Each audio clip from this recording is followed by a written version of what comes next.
Dr. Jeff back with Willow this week, and I hope everybody's enjoying the start of their summer. The kids are out of school. Anyways, this week we're talking about hyperflexibility, and I get some parents in kind of saying, is my kid normal or not normal? So we're talking about, is hyperflexibility actually really bad? Yeah, so you may yourself or friends or family who can move their joints in funny directions, or they can bend their thumb all the way to their wrist or touch their hands to the floor. So we'll discuss if this kind of flexibility is normal or abnormal. Yeah, there are certain conditions, Ehlers-Danlos and Marfan's, even Down syndromes, where there's a genetic component to it, where the body just doesn't produce the proteins and the collagen and the cartilage and things that the joints need to be stable. So ligaments don't form properly and things like that. And that is more of an issue with general hyperflexibility in the body that needs to be taken care of. That's something that can be tested for, and to see if you're suffering from one of those conditions. And that's a whole different topic as to far as what we're talking about, a little bit of hyperflexibility in some of your joints. So there really is no specific tests or right or wrong answers if you're overly flexible or too flexible. Mm-hmm. Some people can just bend their thumb all the way back, or they can touch their hands all the way to the floor, while some other people can only bend down to their shins, and some people can also go all the way around their heads with their shoulders. But there is no test to see if this is normal or not normal. Really just varies by individual. Yeah, like some people will call it double jointed, as another term for it. And you see these contortionists in the circus or on the streets, and you go, wow, that doesn't look normal.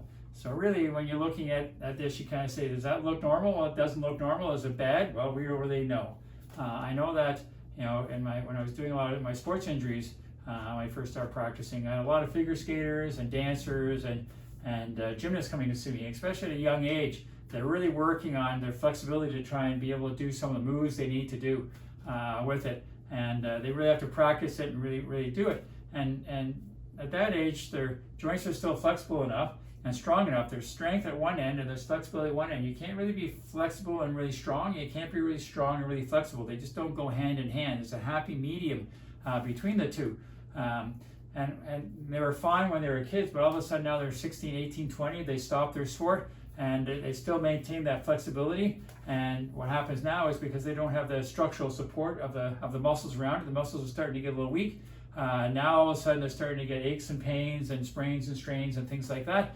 And this is where that hyperflexibility or that extra flexibility really isn't good. Yeah, so when they get those strains, pains, that's because they are too flexible and hyperflexibility. So then, like Dr. Jeff just said, flexibility and strength are on opposite ends. So we have to work on strengthening now to get the ligaments and everything a bit more strong. Yeah, so again, strength and flexibility are opposite ends of the spectrum, and it's a happy balance. So if you get to the point where joints are a little bit too flexible, we come and we test you and we're going, wow, that goes a little further than what it should. That's when we actually need to start to look at, okay, now we have to balance things with exercises, and it can be a bit of a struggle with getting exercise to get things back in line. But generally, once we're able to figure out which muscles we need to work on to strengthen things, and you do what you need to do, generally we can control it. So if it's not one of the genetic disorders that we talked about at the beginning, then there really is no concern with hypermobility and hyperflexibility.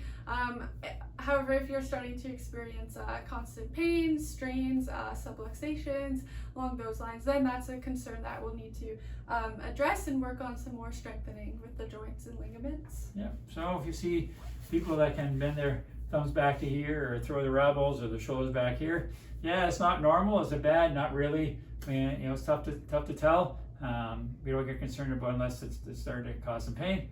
So hopefully, if you learned something from our video today, and again, share it with your friends, like us, subscribe to us, and as always, here at Goals to Wellness, We've got your back.